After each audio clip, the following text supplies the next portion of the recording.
آئیے بچوں، آج ہم آپ کو غصہ دور کرنے کی دعا سکھائیں گے۔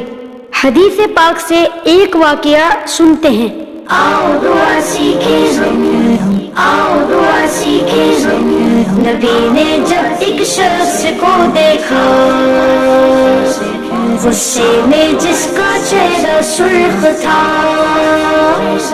فرمایا پھر اصحاب سے کچھ یوں، میں ایسا کلمہ جانتا ہوں، کر کے ملے یہ بندہ اس کلمے کو،